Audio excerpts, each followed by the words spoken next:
इंसानी हिम्मत, कुव्वतो बर्दाश्त और अल्फाज तारीख का दायरा मोड़ने की जबरदस्त सलाहियत रखते हैं।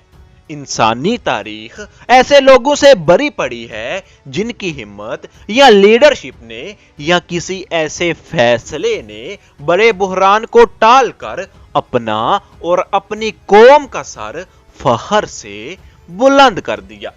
और आज की इस वीडियो में कुछ ऐसे ही बाहिम्मत और हौसलामंद लीडर्स के कुछ ऐसे फैसलों की दास्तान बताएंगे जिन्होंने ना सिर्फ दुनिया की बल्कि उनकी कौम की तारीख भी बदल डाली। यह वाकया मिस्र के ममलूक सुल्तान सैफुद्दीन कोतस का है। सैफुद्दीन को मंगोलों से मुकाबले का खतरनाक चैलेंज दरपेश था, जिनके जुल्म के किस्से इस्लामी दुनिया में उस वक्त हर तरफ फैल चुके थे। मंगोल कमांडर हलाकू खां ने अब्बासी खिलाफत के मरकज बगदाद को तबाहो बर्बाद कर दिया था। अब्बासी हुल्फा को भी एक टावर में बंद करके भूखा प्यासा मरने के लिए छोड़ दिया था। या बाज रवायात के मुताबिक इस पर घोड़े दुराकर इसको कत्ल कर दिया गया था। अब हलाकू खां की नजरें मिस्र पर थी। यहां सैफुद्दीन कोतस को यह फैसला करना था कि वो हलाकू खां के लश्कर का मुकाबला करे या फिर ना करे। वो जानता था कि अगर उसे हलाकू खां से शिकस्त हो गई तो सैफुद्दीन का अंजाम भी अब्बासी खलीफा से मुख्तलिफ बिल्कुल ना होगा, उसकी सल्तनत भी खत्म हो जाएगी। लेकिन इस बहादुर सुल्तान ने हलाकू खां के सामने सर झुकाने से इनकार कर दिया। हलाकू खां ने गुस्से में आकर शाम पर हमला किया और मिस्र की तरफ पेशकदमी करने लगा। लेकिन सैफुद्दीन भी भरपूर तैयारी के साथ जंग के लिए तैयार था और उसने शाम के इलाके एने जालूद में मंगोलों की एक फौज को फैसला कुन शिकस्त दे दी। सैफुद्दीन कोतस की इस फतह ने दुनिया की तारीख बदल दी और मंगोलों का इस्लामी दुनिया पर हमला रुक गया। यूं सैफुद्दीन कोतस की बहादुरी ने ममलूक सल्तनत और इस्लामी दुनिया दोनों को महफूज कर दिया। आज से तकरीबन 1800 वर्ष पहले एक चाइनीज जनरल ने अजमतो हिम्मत की एक बेमिसाल तारीख रकम की। यह चाइनीज जनरल गुवान यू था, जिसे गुवांदी भी कहा जाता है, और यह शख्स अपनी क़ुव्वतो बर्दाश्त के लिए बहुत मशहूर था। फिर इसकी क़ुव्वतो बर्दाश्त का एक बड़ा इम्तिहान सामने आया। हुआ कुछ यूं कि एक लड़ाई के दौरान दुश्मनों ने उसे एक जहरीले तीर से निशाना बनाया। तीर इसके बाजू में लगा। गुवान यू ने तीर निकाल लिया और उसका जख्म भी बढ़ गया, लेकिन यह तीर जहरीला था और इसका जहर गुवान यू की बाजू की हड्डी में फैलकर इसे तकलीफ दे रहा था। तबीब ने उसे बताया कि जहर निकालने का तरीका यह है कि जख्म को खोलकर हड्डी से जहर को साफ कर दिया जाए, लेकिन बाजू का ऑपरेशन किया जाएगा। गुवान यू ऑपरेशन के लिए तैयार हो गया, लेकिन जब तबीब ने कहा कि ऑपरेशन के लिए गुवान यू को बेहोश किया जाएगा तो वो हंसने लगा। उसने बेहोश होने से साफ इनकार कर दिया। फिर उसने हुक्म दिया कि उसके लिए गो लाई जाए। यह शतरंज से मिलता जुलता एक चाइनीज खेल था। गुवान यू ने अपने साथी के साथ मिलकर गो खेलना शुरू कर दी। इस दौरान तबीब उसके बाजू का ऑपरेशन करता रहा। गुवान यू के बाजू से खून बहकर पास रखे बर्तन में गिरता जा रहा था, मगर उसने कोई परवाह नहीं की और गो खेलता रहा। उसके बाद वो सेहतयाब भी हुआ और उसकी फतूहात का सिलसिला भी जारी रहा।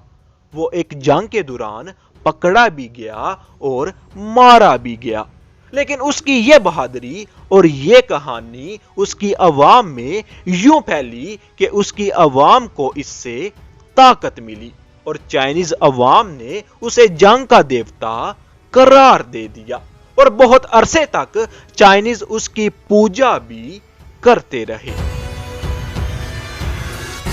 یہ واقعہ ایک بظاہر کمزور انسان روزا پارکس کا ہے۔ امریکہ میں 1950 اور 60 کی دہائی سیاہ فاموں کے حقوق کی لڑائی میں بہت اہمیت کی حامل ہے۔ اس زمانے میں سیاہ فاموں کو سفید فاموں کے لیے قائم کردہ عمارتوں تک میں داخلے کی اجازت نہیں تھی۔ جو عمارتیں یا ٹرانسپورٹ مشترکہ تھی اس میں بھی سفید فاموں کو زیادہ عزت ملتی تھی، جبکہ سیاہ فاموں کو ذلیل کیا جاتا تھا۔ حد تو یہ تھی کہ کسی بس میں کوئی سفید فام داخل ہوتا تو اسے سیٹ دینے کے لیے سیاہ فام کو زبردستی اٹھا دیا جاتا تھا اور کوئی سیاہ فام انکار کی جرات نہیں کر سکتا تھا۔ لیکن 1955 میں امریکہ کی ریاست الاباما کے دارالحکومت میٹکیمری میں ایک انہونی ہو گئی۔ 1 دسمبر 1955 کو ایک سیاہ فام خاتون روزا پارکس ایک بس میں سفر کر رہی تھی۔ اس دوران بس میں ایک سفید فام شخص داخل ہوا تو ڈرائیور نے روزا پارکس سے کہا کہ وہ اس کے لیے سیٹ خالی کر دیں۔ روزا پارکس کے ساتھ موجود باقی سارے سیاہ فام اٹھ پڑے، لیکن روزا پارکس نے انکار کر دیا۔ اس نے کہا کہ مجھے نہیں لگتا کہ مجھے کھڑا ہونا چاہیے۔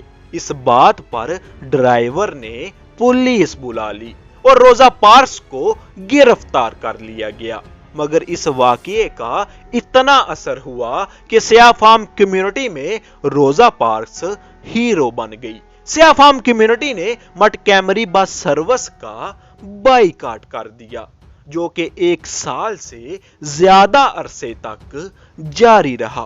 اس دوران شہر میں ساری بسیں خالی چلتی رہیں۔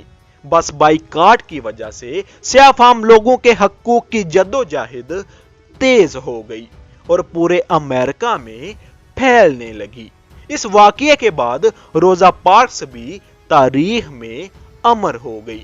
روزا پارکس کا ایک مجسمہ جس میں اسی بس میں اسی سیٹ پر بیٹھی ہے، انسانی حقوق کے میوزیم میں ہمیشہ کے لیے محفوظ کر لیا گیا ہے۔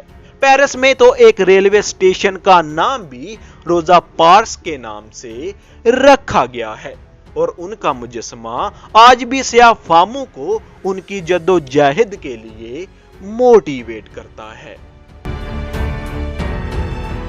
یہ واقعہ 19 سالہ ترک سلطان محمد فاتح کا ہے۔ 15ویں صدی میں ترکوں میں سب سے کم عمر نوجوان محمد جب سلطان بنا تو اس کے سامنے 1000 سالہ پرانا شہر اور ایسٹرن رومن امپائر کا دارالحکومت قسطنطنیہ تھا۔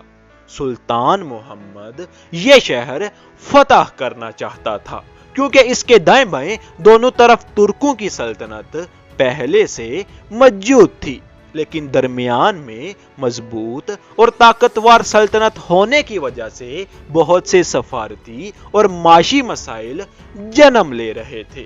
سلطان محمد فاتح نے بچپن سے ہی اس شہر کو فتح کرنے کے خواب دیکھے تھے، لیکن مسئلہ یہ تھا کہ یہ شہر اس دور کا سب سے مضبوط ترین شہر تھا۔